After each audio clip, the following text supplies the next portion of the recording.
Akwụkwọ nke abụọ nke ndị eze isi nke 15.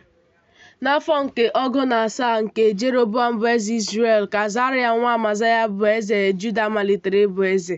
Afọ 16 ka ọ gbara mgbe ọ malitere ịbụ eze. Ọ bụrụ eze ọgụ afọ 12 n'ime Jerusalem.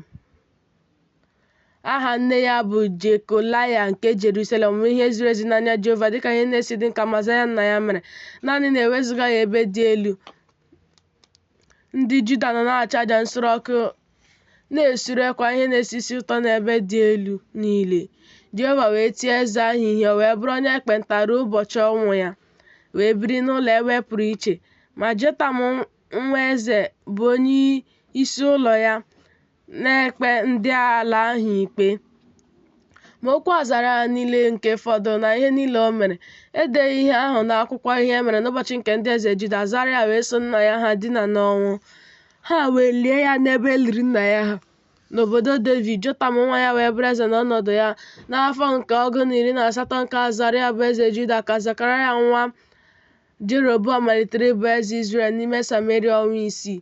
O mee ihe jọrọ njọ n'anya Jehova dịka nna ya ha mere. O si na mmehie niile nke Jeroboam nwa Nebat wezuga onwe ya, bụ nke o jiri mee ka Izrel mehie.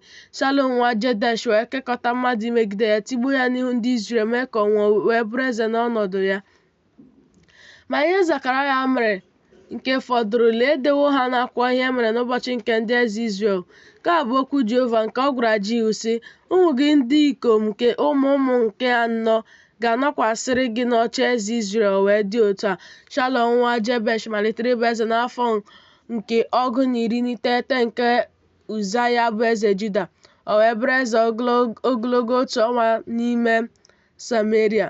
Mehanem nwa Gadi wee si na Tịaza rigo bịaruo Sameria, tigbuo Shalom nwa Jebesh n'ime Sameria, mee ka ọ nwụọ.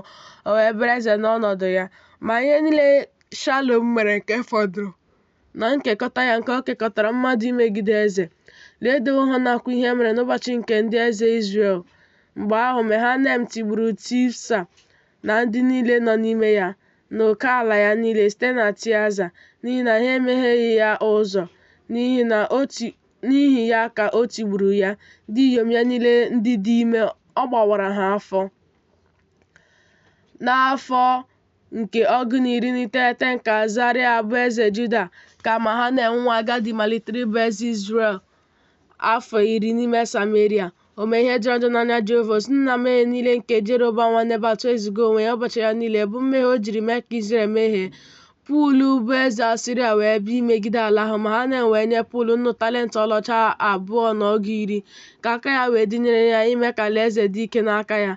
Mehanem wee napụta ego ahụ n'aka Izrel, bụ n'aka ndị dike na akụ, inye eze Asiria ọgụ shekel ọlaọcha 210 dịrị otu nwoke. Eze Asiria wee laghachi, o guzoghịkwa n'ebe ahụ n'ala ahụ. Ma okwu Mehanem niile nke fọdụrụ na ihe niile o mere, edeghị ihe ahụ n'akwụkwọ ihe e mere n'ụbọchị nke ndị eze Izrel. Mehanem wee so nna ya dina n'ọnwụ. Pekahaya nwa ya wee bụrụ eze n'ọnọdụ ya. N'afọ nke 210 nke Azaraya bụ eze Juda ka Pekahaya nwa Mehanem malitere ịbụ eze Izrel n'ime Sameria afọ 2. O wee mee ihe jọrọ njọ n'anya Jehova, o si na mmehie niile nke Jeroboam nwa Nebat wezuga onwe ya, bụ nke o jiri mee ka Izrel mehie. Peka nwa Remalaya bụ onye isi agha ya wee kekọta mmadụ imegide ya, tigbuo ya n'ime Sameria n'ụlọ elu nke ụlọ eze. Ya na Agob na Aria ọgụ ndị ikom 210 nke ụmụ ndị Gilead nọnyekwara ya. O wee mee ka ọ nwụọ, wee bụrụ eze n'ọnọdụ ya. Ma okwu Pekahaya niile nke fọdụrụ na ihe niile o mere, lee, edewo ha n'akwụkwọ ihe e mere n'ụbọchị nke ndị eze Izrel. N'afọ nke 212 nke Azaraya bụ eze Juda ka Peka nwa Remalaya malitere ịbụ eze Izrel n'ime Sameria ọgụ afọ. O mee ihe jọrọ njọ n'anya Jehova. O si na mmehie niile nke Jeroboam nwa Nebat wezuga onwe ya, bụ nke o jiri mee ka Izrel mehie.